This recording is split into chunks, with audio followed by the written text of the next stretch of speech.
2018 का इंटरव्यू जिसमें उमर खालिद ने सिस्टम को आईना दिखाया था, लेकिन क्या हमने इससे कुछ सीखा? देखिए इस वीडियो में। एक तरफ डिमोनेटाइजेशन और जीएसटी के बाद जहां देश का जीडीपी गिरता है, देश का पर कैपिटा इनकम गिरता है, देश में इनफॉर्मल सेक्टर में जॉब्स खत्म हो जाती हैं, देश में कंस्ट्रक्शन सेक्टर में जॉब खत्म हो जाती है, वही वो साल है जब अंबानी का टर्नओवर 76% ऊपर जाता है 2017 में, उसके अगले साल नोटबंदी के बाद। और वही वो समय है जब भारतीय जनता पार्टी का जो डोनेशन है वो 400% ऊपर जाता है। तो आप कौन से इंडिया फर्स्ट की बात कर रहे हैं? आप तो सिर्फ कुछ पूंजीपति वर्ग के लिए काम कर रहे हैं। एक तरफ जब देश में यह बदहाली है, एक किसानों के देश में किसान आत्महत्या कर रहे हैं, 12,000 किसान हर साल आत्महत्या करते हैं, मतलब हर घंटे 2 किसान आत्महत्या कर रहे हैं। वही समय है आपकी सरकार आने के बाद आपके पार्टी के प्रेसिडेंट का बेटा 50,000 से 80 करोड़ पहुंच जाता है।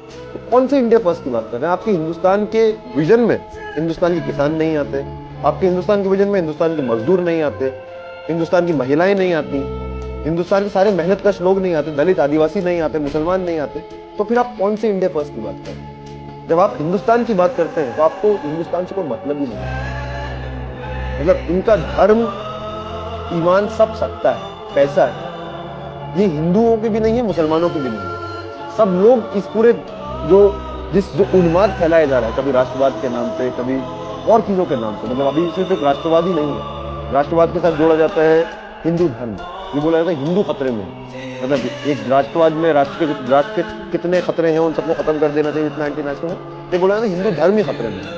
मैं नरेंद्र मोदी साहब से पूरा इत्तेफाक रखता हूँ, मैं भी मानता हूँ हिंदू खतरे में, बस इतना सा डिफरेंस है कि वो खतरा मुसलमानों से नहीं है, वो खतरा बीजेपी से।